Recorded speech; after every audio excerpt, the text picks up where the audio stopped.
Vamos a dar paso ahora a la charla, a la ponencia con Pepe Cuerva, con José Cuerva.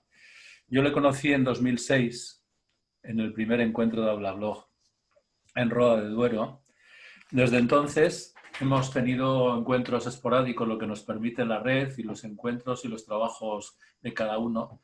Me une una amistad desde entonces a la cual pues siempre trato de cuidar. Tenemos gustos comunes sobre el jazz y sobre el buen vino. Y es un placer para mí presentarle esta tarde para que para que nos plantee su reflexión sobre el tema que nos ocupa en este momento y que, como habréis visto en el programa, se trata en torno a la transformación de un centro, la cultura de colaboración y de equipo y una reflexión sobre el impacto en los centros en tiempos de incertidumbre. Así que todo tuyo, Pepe. Muchas gracias. Bueno, muchas gracias, Isidro, por tus amables palabras. Es verdad que hemos recorrido un camino juntos y todavía nos queda mucho camino que recorrer, seguro. Para mí es un reto estar aquí. Os lo agradezco mucho a Blablablog que me haya propuesto para daros esta humilde ponencia basada en mi experiencia a lo largo de estos años y agradecer a Blablablog precisamente pues, que me haya nombrado para este tema. Quiero dar las gracias también, aprovecho para dar las gracias a todos los docentes que me están escuchando ahora mismo, que son casi 100 y pico, por el enorme esfuerzo que han realizado en este tiempo tan raro, tan extraño, ¿no? tan distópico, donde todo el mundo ha tenido que poner lo mejor de sí mismo, ¿no? Pero no solamente ellos, también las familias y también los alumnos, ¿no? Entonces, de verdad, mi agradecimiento más sincero por todo el trabajo que habéis hecho. Bueno, voy a compartir la pantalla, a ver si...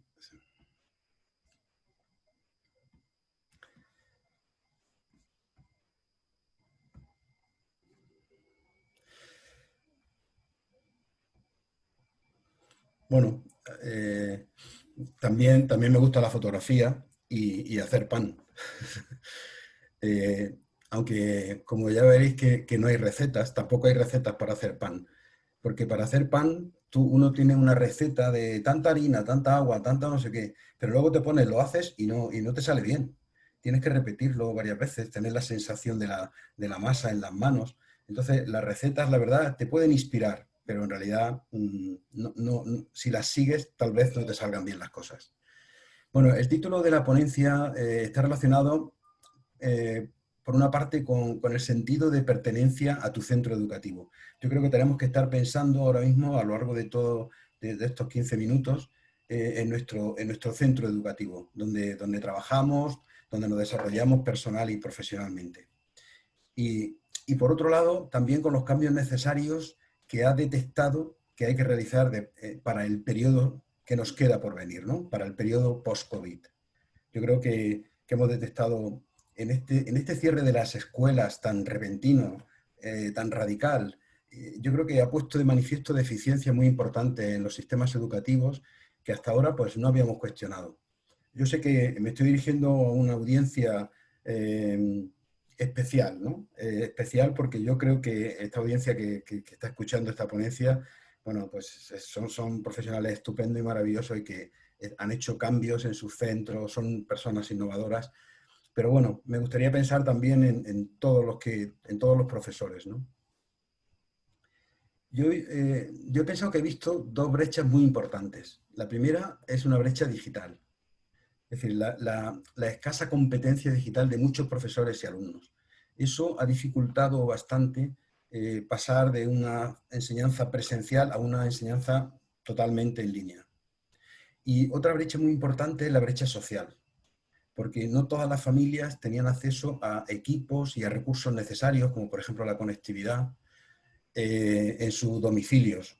Algunos estaban funcionando con un móvil, yo creo que hay datos de que hemos perdido a un 15% de nuestros alumnos, han desaparecido del sistema. Familias que tenían un solo ordenador para el teletrabajo de la madre, la escuela de la niña y el trabajo en el instituto del niño. Es decir, ha habido muchas dificultades en este tema. Por no hablar de un currículum excesivo e inabordable. Y por supuesto una cultura de la evaluación que yo creo que es muy mejorable.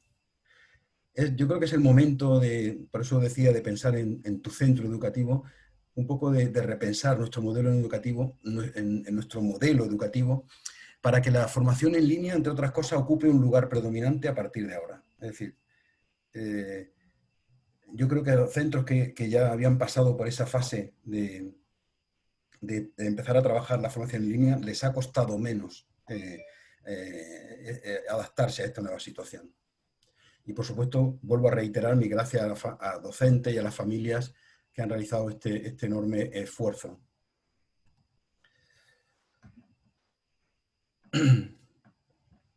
Bueno, yo había pensado en 5 ideas clave basadas un poco en la experiencia de trabajo en el CRIF Las Acacias. Pero no voy a contar el rollazo de todo lo que hemos hecho en el CRIF Las Acacias. En 15 minutos sería terrible, ¿no? Inaguantable además.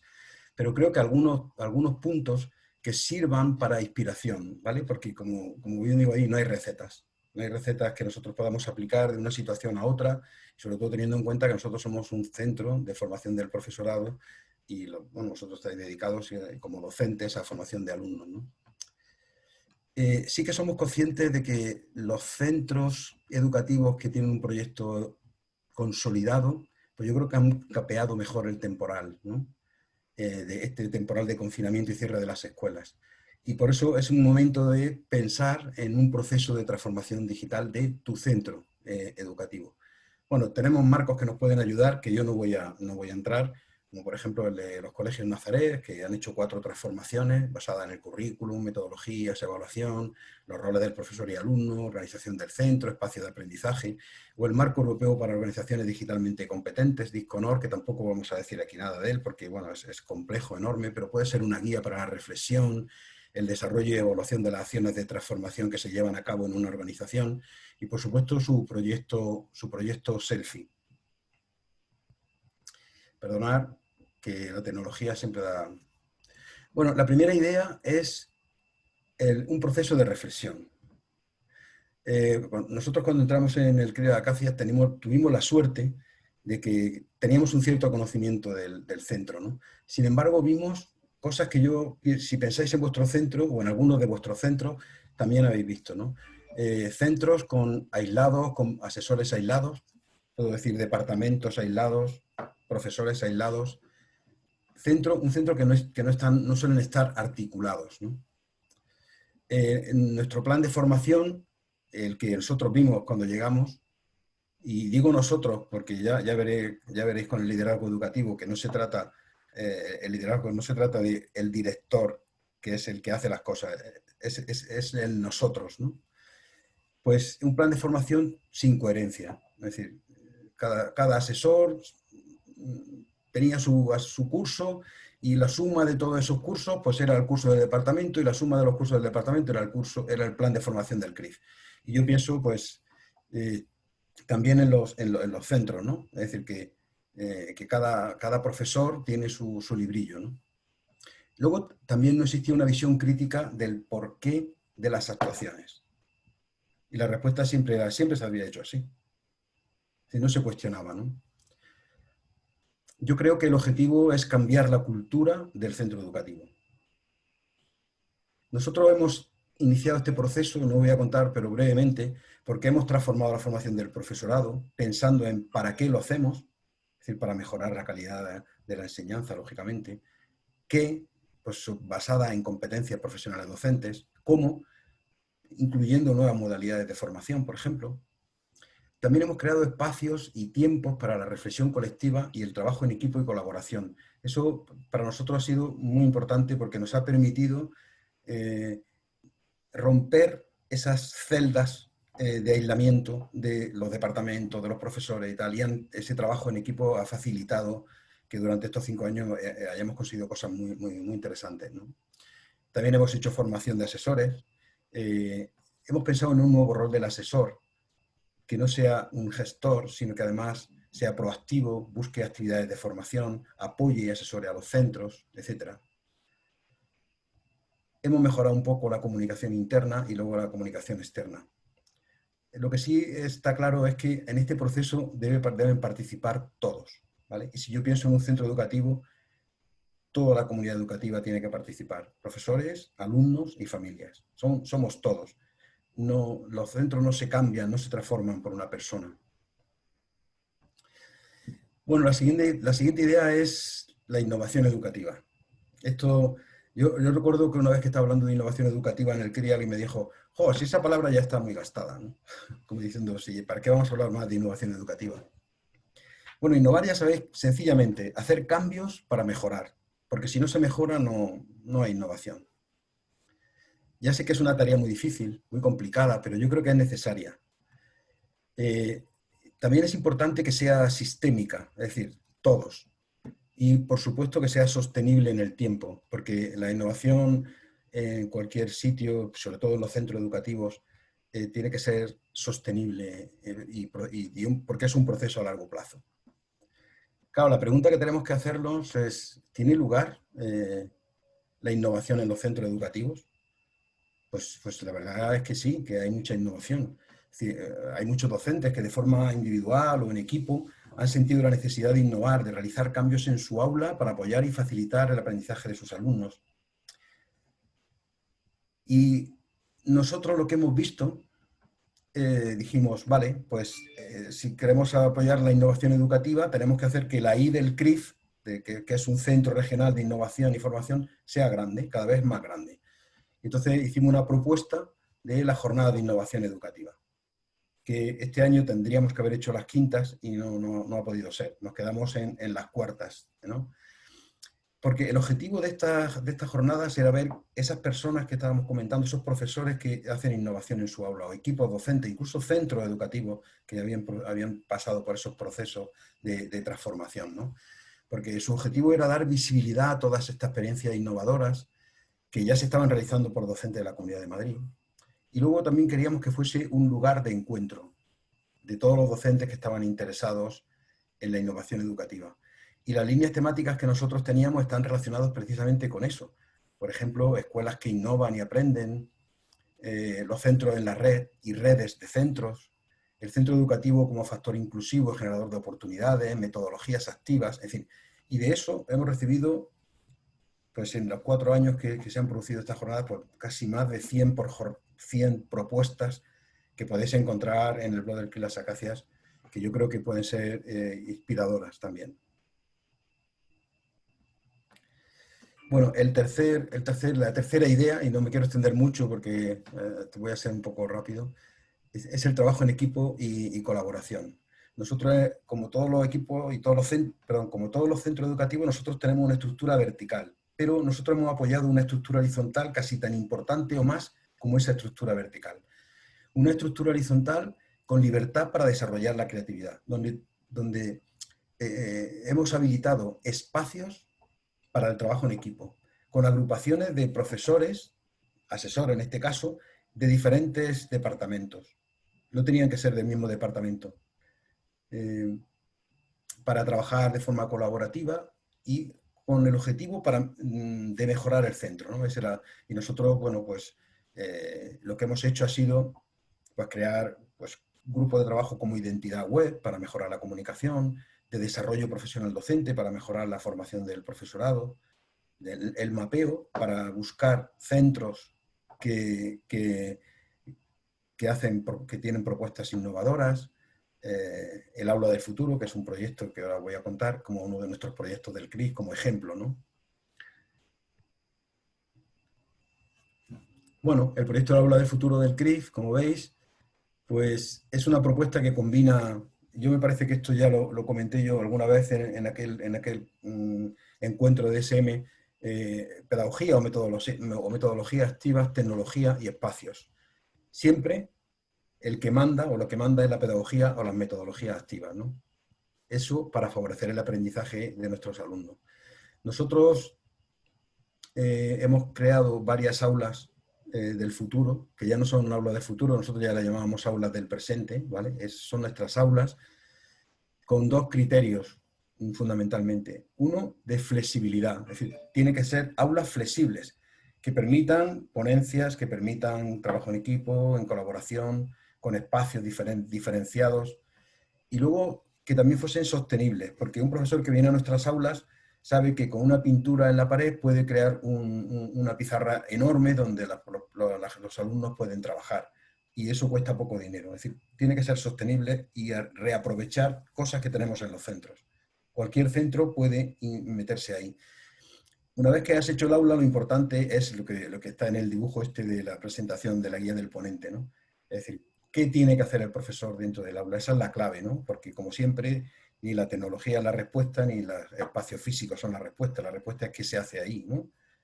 Proponer tareas, aprovechar los recursos, organizar el aula, etc. Pero no solamente tenemos que transformar los espacios físicos, yo creo que también hay que trabajar los espacios virtuales. Es decir, darle un cambio a los espacios virtuales, sobre todo en esta época que viene, donde la formación online va a tener un aspecto predominante, ¿no? Entonces, ¿cómo vamos a diseñar nosotros? ¿Qué diseño instruccional tenemos que hacer, ¿no? Porque no podemos pasar de la parte presencial solo a la parte online. Tenemos que pensar qué cosas podemos hacer para que el diseño instruccional de nuestros cursos de física y química o de lengua y literatura pues puedan ser aprovechados por nuestros alumnos.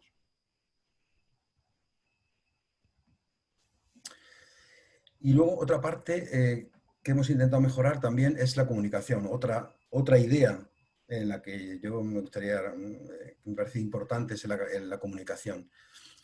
Hay que elaborar un plan de comunicación para diseñar estrategias para mejorar dos cosas: la comunicación externa y la comunicación interna. La comunicación externa se refiere a abrir el centro hacia el exterior y a la comunidad educativa. Aunque pensemos que son pues, redes sociales, el blog, la página web del centro, etcétera, donde tengamos que contar qué cosas estamos haciendo con nuestros alumnos. Aunque tal vez las familias requieran otras formas de comunicación más directas, porque nosotros tenemos que asegurarnos que las familias reciben toda la información de lo que se está pasando en el centro. El centro tiene que ser abierto. Y luego un aspecto muy importante que nosotros hemos trabajado y que yo he hablado mucho con Javier Monteagudo, y él ha hablado conmigo más mejor, es la parte de documentar, lo que nos cuesta a los profesores documentar lo que hacemos. Porque documentar no es registrar hechos, es mostrar procesos. Porque documentar permite una comprensión profunda de lo que hicimos y hacia dónde vamos. Si no documentamos, no podemos hacer eso. Documentar no es una visión retrospectiva, es prospectiva. No es memorialista, no es una memoria, es investigación. No es la guinda que colma un proceso, es la pieza clave de su desarrollo.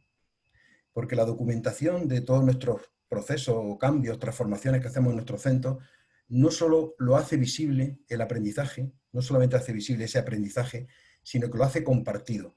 Lo socializa, lo formaliza y lo abre. Y eso nos permite una cosa muy importante: la evaluación. Fijaros lo importante que es para mí la documentación. Nosotros, ese proceso, todavía queda mucho camino por recorrer, ¿no? Pero lo hemos mejorado bastante. Tenemos documentados casi todos los procesos que hemos hecho, ¿no?, en el CRI, lo que se hace en los grupos de trabajo, y además está en abierto. Todos los asesores tienen acceso a toda la información. Y eso es importantísimo, que todo el mundo tenga acceso a la información. Bueno, la quinta idea es el liderazgo. Bueno, ¿qué voy a decir del liderazgo? Madre mía. El liderazgo no es el director. El liderazgo es un equipo, en principio. Nosotros empezamos con un equipo pequeño que compartíamos una visión de dónde queríamos llegar, pero luego después hemos incluido a más personas dentro de ese equipo. Hemos incluido a los jefes de departamento. Y yo pienso en un centro educativo, un equipo tiene que estar formado por el equipo directivo, pero por el coordinador, por el orientador, por los jefes de departamento, por los seminarios, al final, por todo el centro. Es decir, el liderazgo es una cuestión del centro. Todo el mundo tiene que asumir una parte de ese liderazgo, porque si no las cosas no creo que funcionen. Porque es ese equipo directivo ampliado, que nosotros llamábamos, el que tiene que elaborar un plan estratégico donde se ponga de manifiesto la visión. Y la visión es soñar. ¿Dónde quiero ver a mi centro en 3 años, en 4 años, en 5 años? Y tener la misión también del centro que permita innovar y transformarlo. Yo creo que aquí de lo que se trata es de, después de todo ese proceso de reflexión que podemos hacer, tenemos que cambiar la cultura del centro educativo. Por otra, esa cultura que está tan arraigada que solamente nos permite decir, no, esto no lo podemos hacer, esto es burocracia, las aulas están llenas, los alumnos no trabajan. Es decir, todo eso que nosotros damos ya por sentado, esa cultura hay que cambiarla. Lo mismo que hay que cambiar la cultura de la evaluación. En fin, yo creo que hay muchos cambios que se pueden hacer, ¿no?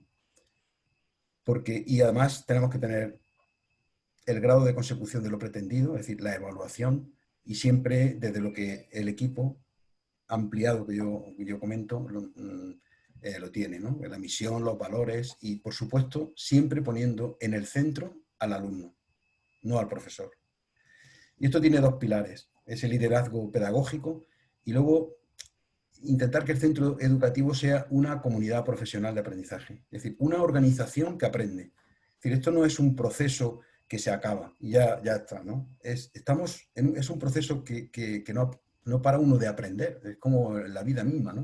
Entonces tienes que estar aprendiendo constantemente, haciendo cambios constantemente, asumiendo ese proyecto, ¿no? Y ya quiero finalizar bueno, con esta idea de García Pérez, que a mí me ha llamado mucho la atención. Es la única cita que pongo aquí, aunque podría haber puesto alguna más, pero no. Yo creo que lo más importante de todo esto es el profesorado. La transformación de un centro depende de vosotros. Es una tarea colectiva, colaborativa, y tiene que ser el profesor el motor de esa idea. No es decir, no, es que el equipo directivo no quiere. Bueno, a lo mejor el equipo directivo es muy bueno gestionando económica y administrativamente un centro, pero hay un equipo de profesores, un grupo de profesores que son de aula blog, pueden ser, ¿no? Que apoyando a ese equipo directivo le puede convencer, de alguna manera motivarle para apoyar todos esos cambios que vosotros queréis proponer y embarcarle en esa idea. Porque el camino es difícil, pero no es imposible. Se puede hacer, ¿vale? Y ahora, bueno, ya quería finalizar con un tablero donde qué ha ocurrido en la escuela durante este periodo de confinamiento, ¿vale? Ahora yo creo que Javier Monteagudo lo puede pasar en el chat. Yo lo voy a poner en... Ya está compartido. Vale. Sí, la idea es que durante 5 minutos, para dejar luego otros 5 o 10 minutos, podamos decir qué carencia y necesidad hemos detectado en nuestro centro educativo en este periodo de confinamiento. Porque yo no puedo decir, yo he detectado 3, 4 cosas, pero claro, sois vosotros los que más cosas, habéis estado en el fregado, habéis estado a pie de aula, ¿no? A pie de centro. Y luego, ¿qué cosas os han sugerido de todo eso? Debemos cambiar. Podemos aprovechar todo esto para iniciar procesos de cambio y transformación de nuestros centros. Os dejo 5 minutillos y luego pasamos a algunas preguntas si tiene a bien don Isidro.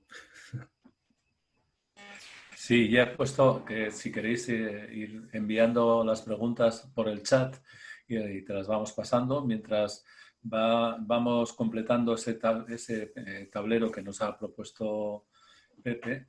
¿Queréis ir enviando vuestras preguntas? ¿Alguna cosa que queráis que matice?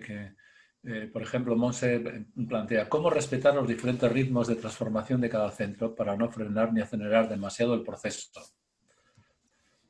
De cada centro. Bueno, yo creo que... Bueno, sí. A ver, yo creo que cada centro tiene un contexto, tiene un entorno y que cada centro es diferente, ¿no? O sea, los procesos de transformación del centro son de cada centro y no van a ser iguales que el centro que tenemos al lado. Lo que sí tenemos que procurar es que el centro no esté solo, ¿no? Lo mismo que hemos dicho que los profesores no queremos ningún profesor aislado dentro del centro, tampoco queremos centros que no estén conectados con otros centros, donde podamos colaborar y ayudar a los centros, ¿no? No sé si era esa tu pregunta o no, Monse.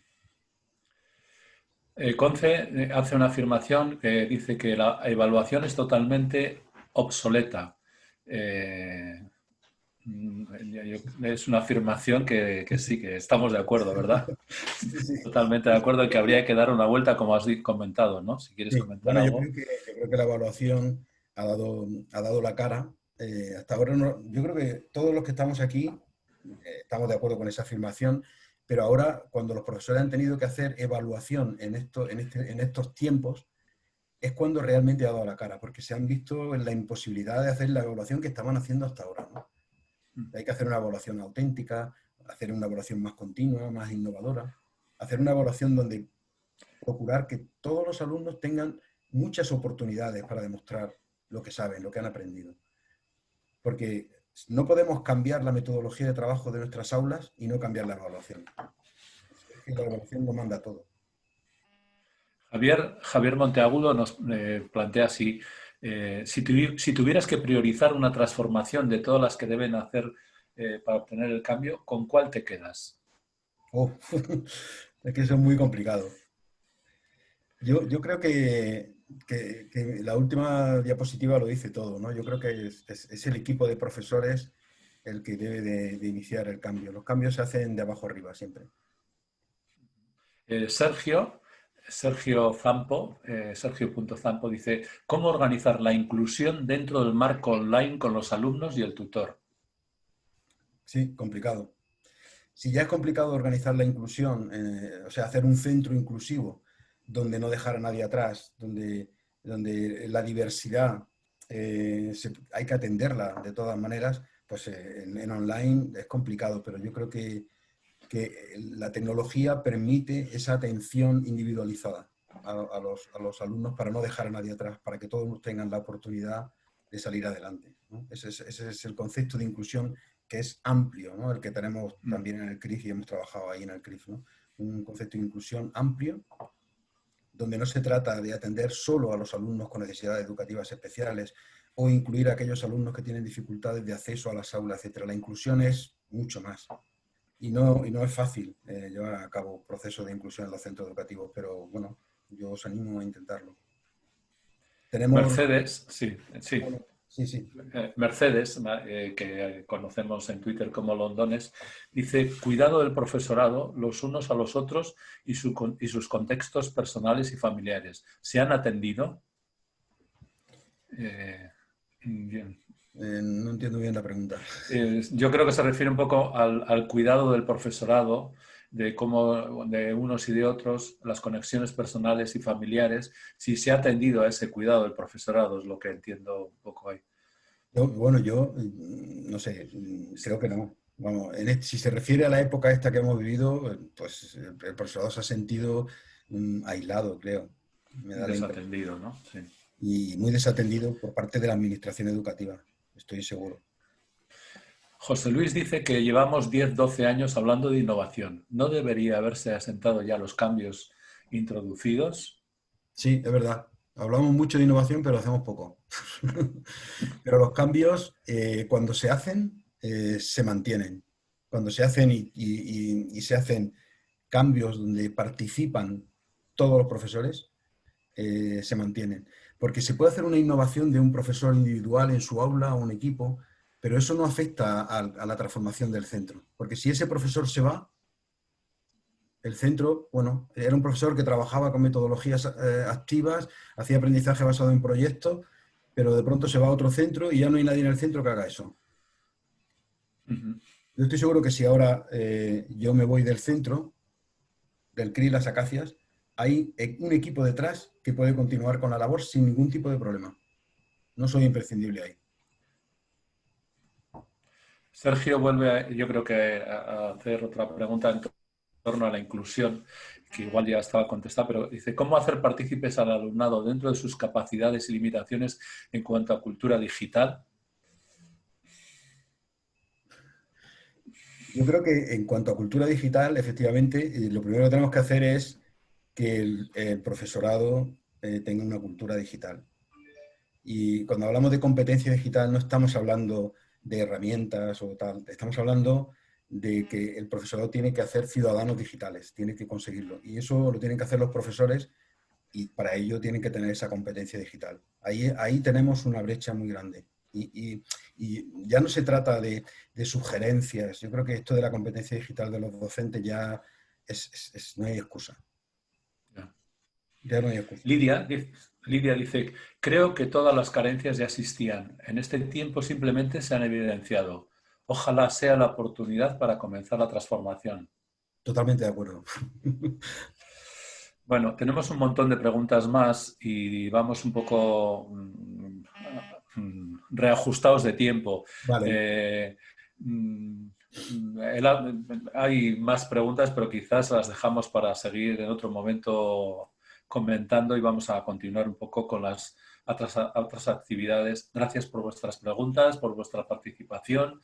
Yo creo que luego en el momento del Blind Dates ese que vamos a tener después, pues vamos a tener oportunidad para charlar un poco con las ideas que nos ha propuesto Pepe y que yo creo que estamos todos bastante en la línea de las cosas que nos has comentado. Muchas gracias, Pepe.